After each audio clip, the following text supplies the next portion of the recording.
I've always struggled with weight. I think that I invested a lot of time and energy into the battle with food. I hadn't realized even how much space it took up. And probably connected to that was a deep fear of dying young.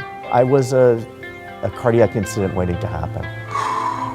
Having kind of put on weight as an adult, I was probably carrying around an extra 80, 90, 100 pounds. Throughout my 30s, you know, it would be uncomfortable and I'd go up and down, but it began to manifest itself with health issues, high cholesterol. I was diagnosed with diabetes, hypertension, and had all of those risk factors.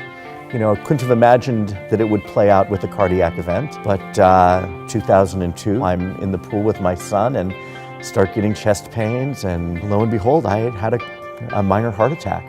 My cardiologist said, you know, I really think that you need to think about gastric bypass in order to help you with overall health, and I resisted it. You know, I really thought I can do this on my own, I'm motivated, I'm educated. And so the more I kind of struggled, and the more I realized I might not be able to do this with my own willpower and desire and even psychological support. One of the doctors who belongs to the synagogue said, go talk to Dr. Morton. I think bariatric surgery was a very good option for the rabbi for a variety of reasons. He had a lot of serious medical problems that weren't being adequately addressed with traditional medicine. He had high blood pressure, he had diabetes, he had sleep apnea, he had reflux disease. He was on about 11 different medicines. He had also suffered through many different cardiac ailments. He had had a heart attack, he had stents placed, so gastric bypass met his needs very well. When we met, I actually remember leaving Stanford feeling relieved.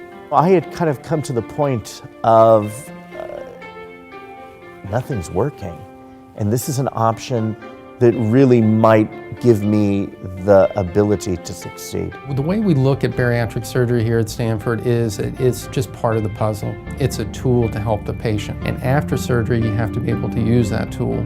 And one thing that we feel is very important after surgery is education. When patients come into the program, they get a lot of education. It's almost like a mini university, if you will, when it comes to weight loss and weight management. I really went into the surgery with the mindset of this is going to be a catalyst in what's been a long process of truly healthy living.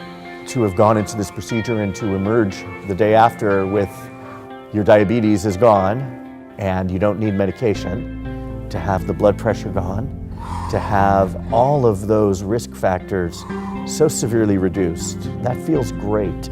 If you think about it, what other operation or type of operation will give you one solution to about a dozen different problems? All those medical problems that he had before, the diabetes, the high blood pressure, the sleep apnea, the reflux, they all got better and actually went away, which is really remarkable, and it shows the powerful effect that gastric bypass surgery can have. I feel wonderful on many levels. The degree of vitality and the degree of energy and the degree of, you know, just kind of enthusiasm for the day is exciting. I feel like I have the pieces in place for longevity.